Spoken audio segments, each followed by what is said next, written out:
হরে Krishna. দণ্ডবত। Radharani YouTube ধর্মকথা চ্যানেলের পক্ষ থেকে পুতুল রানী বৈরাগী আপনাদেরকে শোনাতেছি আজকে মোক্ষদা একাদশীর উপবাস। তো এই একাদশীর ব্রত কথা আমি আপনাদেরকে জানাইতেছি, আপনারা শ্রবণ করুন। আর আপনাদের যদি ভালো লাগে আপনারা সাবস্ক্রাইব করবেন, লাইক করবেন। সমস্ত ইউটিউব চ্যানেল বন্ধুদের বলছি, প্রথমে প্রণাম জানাই আমার গুরু মহারাজ ভক্তি প্রজ্ঞান জ্যোতি গোস্বামী মহারাজের চরণে কোটি কোটি সহস্র কোটি দণ্ডবত প্রণাম। বর্তমান মঠাচার্য ভক্তিস্বরূপ সন্ন্যাসী মহারাজ চরণে দণ্ডবত। অজ্ঞানং তিমিনান্দস্য জ্ঞানাঞ্জন শ্লোকায় চক্ষুমূলিতং যেন তস্मै শ্রীগুরবে নমঃ। বাঞ্ছা কল্পতরুভ্যশ্চ কৃপা সিন্ধুভ্যেব চ পতিতানাং পাবনেভ্যো বৈষ্ণবেভ্যো নমো নমঃ। হরে কৃষ্ণ।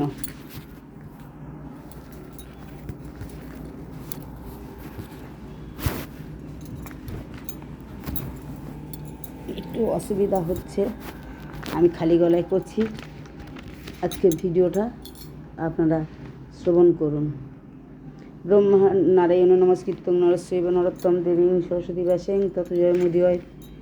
শ্রীকৃষ্ণ চৈতন্য প্রভু নিত্যানন্দ শ্রী অদ্বৈত গদাধর শিবসাদী গৌরভক্তবৃন্দ। হরে কৃষ্ণ কৃষ্ণ কৃষ্ণ হরে হরে, হরে রাম রাম রাম হরে হরে।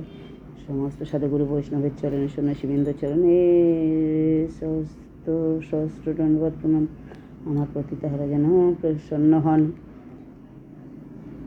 যদি প্রসন্ন হন, কৃপা বর্ষণ করেন, যুধিষ্ঠির আমার পাশে থাকেন। আমি যেন ইউটিউব চ্যানেলে এই ধর্মকথা চ্যানেলে কিছু কিছু জিনিস সংক্ষেপে পাঠ করে আপনাদেরকে জানাইতে পারি। ব্রহ্মাণ্ড পুরাণ অন্তর্গত যুধিষ্ঠির শ্রীকৃষ্ণ সংবাদে মোক্ষদা একাদশী সম্বন্ধে বর্ণিত আছে। যুধিষ্ঠির মহারাজ ভগবান শ্রীকৃষ্ণকে প্রশ্ন করেছিলেন, হে কৃষ্ণ, অঘ্রাণ মাসে শুক্লপক্ষিয়া একাদশীর নাম কি? এই ব্রতের পালন বিধান কীরূপ?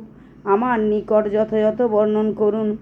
ভগবান বললেন, এই একাদশী তিথি সর্বপাপ বিনাশক। এই তিথিতে উপবাসপূর্বক ভগবান শ্রী বিষ্ণুকে তুলসী মঞ্জুরি দ্বারা পূজা করতে হয়। পুরাকালে চম্পক নগরে বৈখানস নামে এক রাজা বাস করতেন। তিনি বড় প্রজাবৎসল ছিলেন। প্রজাদের মঙ্গল বিধানের জন্য ব্রাহ্মণ পুরোহিত দ্বারা যাগযজ্ঞের অনুষ্ঠান করতেন। রাজা একদিন শেষ রাত্রে স্বপ্ন দেখলেন, তার পিতৃদেব নরক থেকে উদ্ধারের জন্য জানাচ্ছেন। এই স্বপ্ন দেখা অবধি তার কিছুতেই মনে শান্তি নাই। রাজ্য প্রতিপালনে তো মোটেই মন বসছে না, এমনকি আত্মীয় পরিজন স্ত্রী পুত্র কন্যার প্রতিও তার আপন বুদ্ধি জাগছে না। যার পিতা নরকে পতিত, তার ঐশ্বর্য রাজ্য লাভ নিরর্থক। এই মনে করে রাজা একদিন সমস্ত ব্রাহ্মণ পণ্ডিত মুনি ঋষিদের ডেকে বললেন, হে প্রজাগণ, আপনারা এমন কোনো বিধান আপনারা এমন ঋষিদেরকে ডেকে বললেন, পণ্ডিত ও ঋষি মুনিদের ডেকে বললেন, হে পূজ্যগণ, আপনারা এমন কোনো বিধান বলুন যদ্বারা আমি আমার পিতৃদেবকে নরক হতে উদ্ধার করতে পারি। তখন ব্রাহ্মণগণ বলিলেন, হে রাজন, পাশেই পর্বতমণির আশ্রম। তিনি বর্তমানে অতীত ভবিষ্যৎ জ্ঞাত আছেন। চলুন তার নিকট সকল বৃত্তান্ত বলা হোক। এই কথা শ্রবণ করে রাজা বৈখানস ব্রাহ্মণ পূজাবৃন্দ সঙ্গে করে সমভিব্যবহারে পর্বতমণির আশ্রমে গিয়ে মুনিকে প্রণতি জানালেন। মুনি তখন বললেন, হে রাজন, আপনি এবং আপনার প্রজাবর্গ কুশলে আছেন তো? রাজা বললেন, আপনার কৃপায় আমার সবই কুশল, কিন্তু রাজ্য ঐশ্বর্য থাকা সত্ত্বেও আমার কোনো মহাবিঘ্ন উপস্থিত হয়েছে। এই বিঘ্ন নিরাকরণের জন্য আপনার নিকটে এসেছি। রাজার বাক্য শ্রবণ করে মুনি ধ্যানস্থ হলেন। মুনি বললেন, আপনার পিতা ভীষণ কামাচারী ছিলেন, তাই এই অধোগতি হয়েছে। সুতরাং তার উদ্ধার নিমিত্তে আপনাকে অঘ্রাণ মাসে শুক্লপক্ষিয়া একাদশী ব্রত পালন করতে হবে। আপনার অর্জিত সকল পুণ্য আপনার পিতার উদ্দেশ্যে সমর্পণ করতে হবে। সেই সকল পুণ্যের ফলে আপনার পিতা নরক হতে উদ্ধার পাবেন। মুনিবরের আদেশ ও নির্দেশে পেয়ে রাজা তার রাজ্যে ফিরে এসে যথাবিহিত একাদশী ব্রত আচরণ করেছিলেন।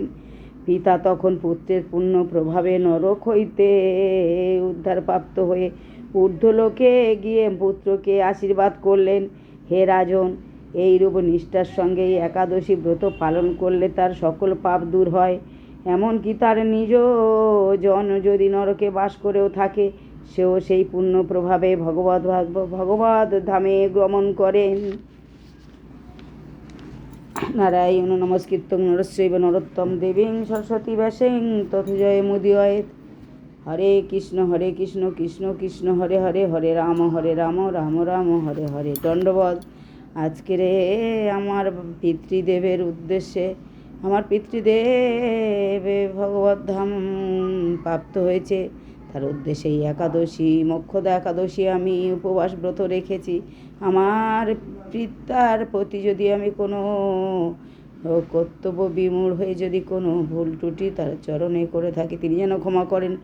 তিনি যেন এই ব্রতের মাহাত্ম্য, তাকে এই ব্রত উপবাস পূর্ণ ফল দান করলে আমার পিতৃদেব আমার সঙ্গে আমাকে সন্তুষ্ট আশীর্বাদ পূর্বক নিজে সন্তুষ্ট হবেন, আমাকে আশীর্বাদ করবেন এবং আমাকে এই যন্ত্রণা বিপদের হাত থেকে মুক্তি লাভ করবেন। বাবা ও মুক্তি লাভ করুক হে গোবিন্দ গিরিধারী। জয় শ্রী শ্রী গুরু গৌরাঙ্গ গান্ধাবিকা গিরিধারী জিউ কি জয়। বাঞ্ছা কল্পতরুভ্যশ্চ কৃপা সিন্ধুভ্যেব চ পতিতানাং পাবনেভ্যো বৈষ্ণবেভ্যো নমো নমঃ। হরে কৃষ্ণ। দণ্ডবত। আপনাদের যদি এই ব্রত মাহাত্ম্য শ্রবণ করে ভালো লাগে, ইউটিউব চ্যানেলের পক্ষ থেকে সমস্ত ভক্তদেরকে বলছি, আপনারা সাবস্ক্রাইব করবেন, লাইক করবেন, শেয়ার করবেন, আমাকে ক্ষমা করে দেবেন, ভুল ত্রুটি মার্জন করবেন। হরে কৃষ্ণ।